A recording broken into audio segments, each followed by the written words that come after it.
Hai semua, salam sejahtera tuan-tuan dan puan-puan dan selamat datang ke channel saya. Kepada semua rakyat Malaysia yang menonton video ini, sudah pasti menjadi tanda tanya kepada kamu siapa lagi yang akan menyertai kerajaan perpaduan Anwar Ibrahim.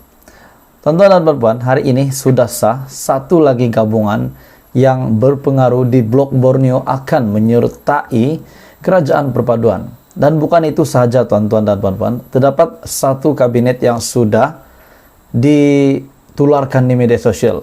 Saya tidak pasti itu sah ataupun tidak, tetapi itu boleh menjadi bayangan kabinet Anwar Ibrahim, Perdana Menteri ke-10 Malaysia, Datuk Seri Anwar Ibrahim. Hari ini kita sudah dapat pengesahan bahwa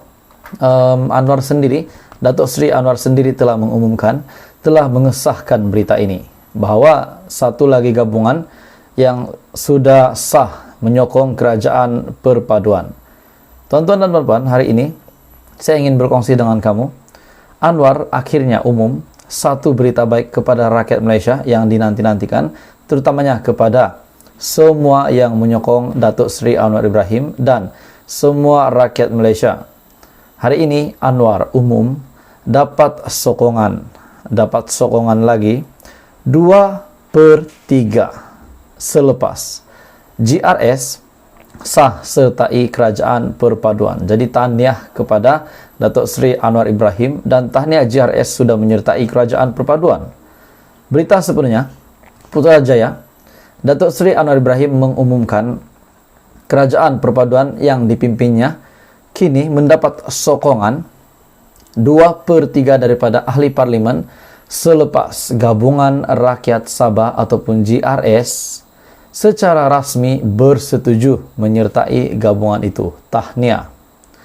Perdana Menteri berkata demikian dalam sidang akbar yang dibuatnya di bangunan Perdana Putra di sini sebentar tadi di Putrajaya.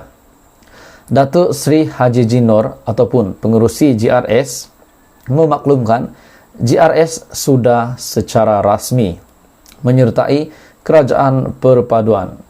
Dan ini bermakna kekuatan kita sudah mencecah 2/3 ahli parlimen yang akan membawa kepada kestabilan politik negara, dan kita boleh tumpukan perhatian dalam kerja-kerja untuk memperkukuh ekonomi dan membela nasib rakyat.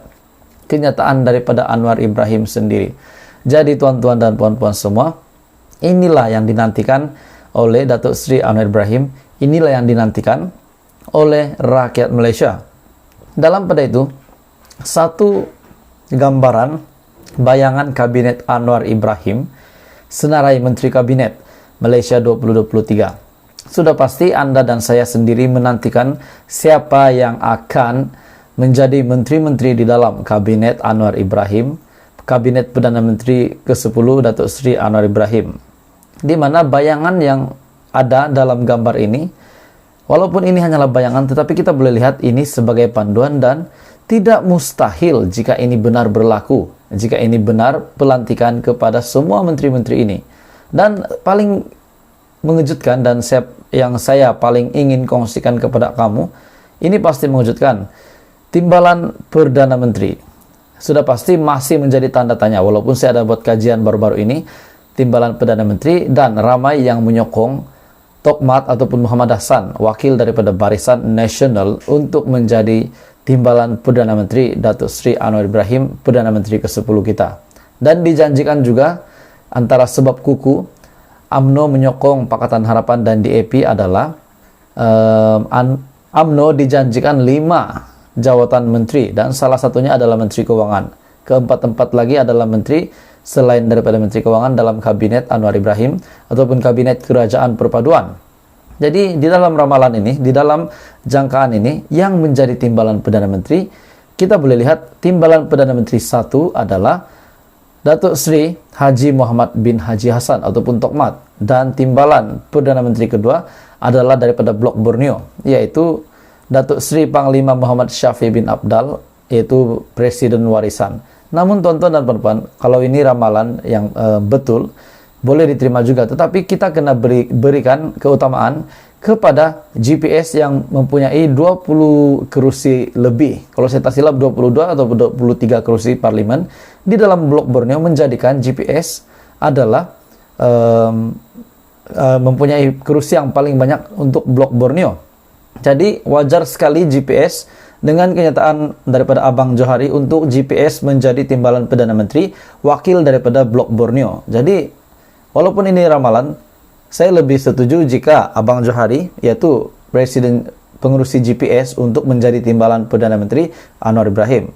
Sebab dalam blok Borneo, GPS mempunyai kursi yang terbanyak menang dalam PRU15. Dan beberapa menteri yang lain yang juga ditunjukkan di sini menjadi menteri dalam kabinet.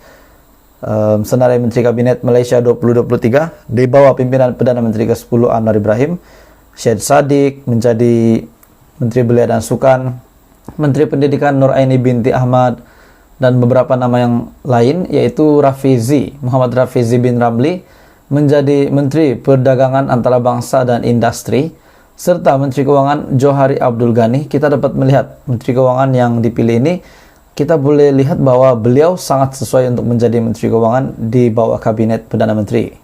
Selain itu, Menteri Pengangkutan Anthony Lok Siufu, Menteri Luar Negeri Chang Li Kang, Menteri Dalam Negeri Saifuddin Nasution Ismail, Menteri Pertanian dan Industri Makanan tidak lain dan tidak bukan Presiden Amanah, yaitu Haji Muhammad Sabu ataupun Mat Sabu, Menteri Komunikasi dan Multimedia Dr. Syamsul Iskandar Nasara, Menteri di Jabatan Perdana Menteri Undang-Undang Datuk Sri Azalina binti Othman Said, Menteri Wilayah Persekutuan Teresa Kok, Menteri Kesehatan Dr. Zulkifli bin Ahmad, Menteri Pembangunan Luar Bandar Abdul Rahman Muhammad, Menteri Pembangunan Luar Bandar, Menteri Pelancongan Chow Kon Yeow, Menteri Pertanian Khalid Nordin, Menteri Sains, Teknologi dan Inovasi Yo Biyin, Menteri Pembangunan Wanita Hana Yo, Menteri Perusahaan Perladangan dan Komoditi Haji Adli Zahari, Menteri Perumahan dan Kerajaan Tempatan Gobind Singh, Menteri Kerja Raya M. Kula Segaran, Menteri Sumber Manusia Saravanan, Menteri Perdagangan Dalam Negeri dan Hal Ehwal Pengguna Chong Ching Jen, dan istri kepada Perdana Menteri ke-10, Menteri Perpaduan Negara, yaitu Dr. Wan Aziza binti Dr. Wan Ismail. Ini satu sejarah, yaitu bekas timbalan Perdana Menteri Wan Aziza menjadi menteri di dalam Kabinet Perdana Menteri ke-10, yaitu suaminya sendiri, Datuk Anwar Ibrahim. Seterusnya, Menteri Pendidikan Nuraini binti Ahmad dan Menteri Tenaga Alam Sekitar Wika Siong. Dan timbalan Perdana Menteri setakat ini melalui bayangan ini, timbalan Perdana Menteri pertama adalah YB Datuk Sri Utama Haji Muhammad bin Haji Hassan, dan timbalan Perdana Menteri kedua Datuk Sri Panglima Muhammad Syafi bin Abdal. Namun tuan-tuan dan puan, bagi timbalan Perdana Menteri, saya lebih setuju jika GPS yang menjadi timbalan Perdana Menteri wakil daripada blok Borneo. Jadi apa kata Anda dengan kenyataan hari ini? Yang pasti hari ini GRS sudah sah dengan pengumuman daripada Perdana Menteri ke-10 bahwa Anwar umum dapat sokongan 2/3 selepas GRS sah sertai Kerajaan Perpaduan. Dan dalam masa yang sama, melalui bayangan kabinet yang saya sampaikan sebentar tadi, adakah sesuai menteri-menteri itu menjadi menteri di dalam kabinet Anwar Ibrahim, Kerajaan Perpaduan, dan timbalan Perdana Menteri pula mungkin boleh kalau bukan Syafi Abdal, tetapi daripada GPS bagi memberikan kelebihan kepada GPS yang mempunyai blok kursi paling banyak di dalam blok Borneo. Jadi teruskan bersama di dalam channel ini untuk info-info seterusnya dalam politik Malaysia.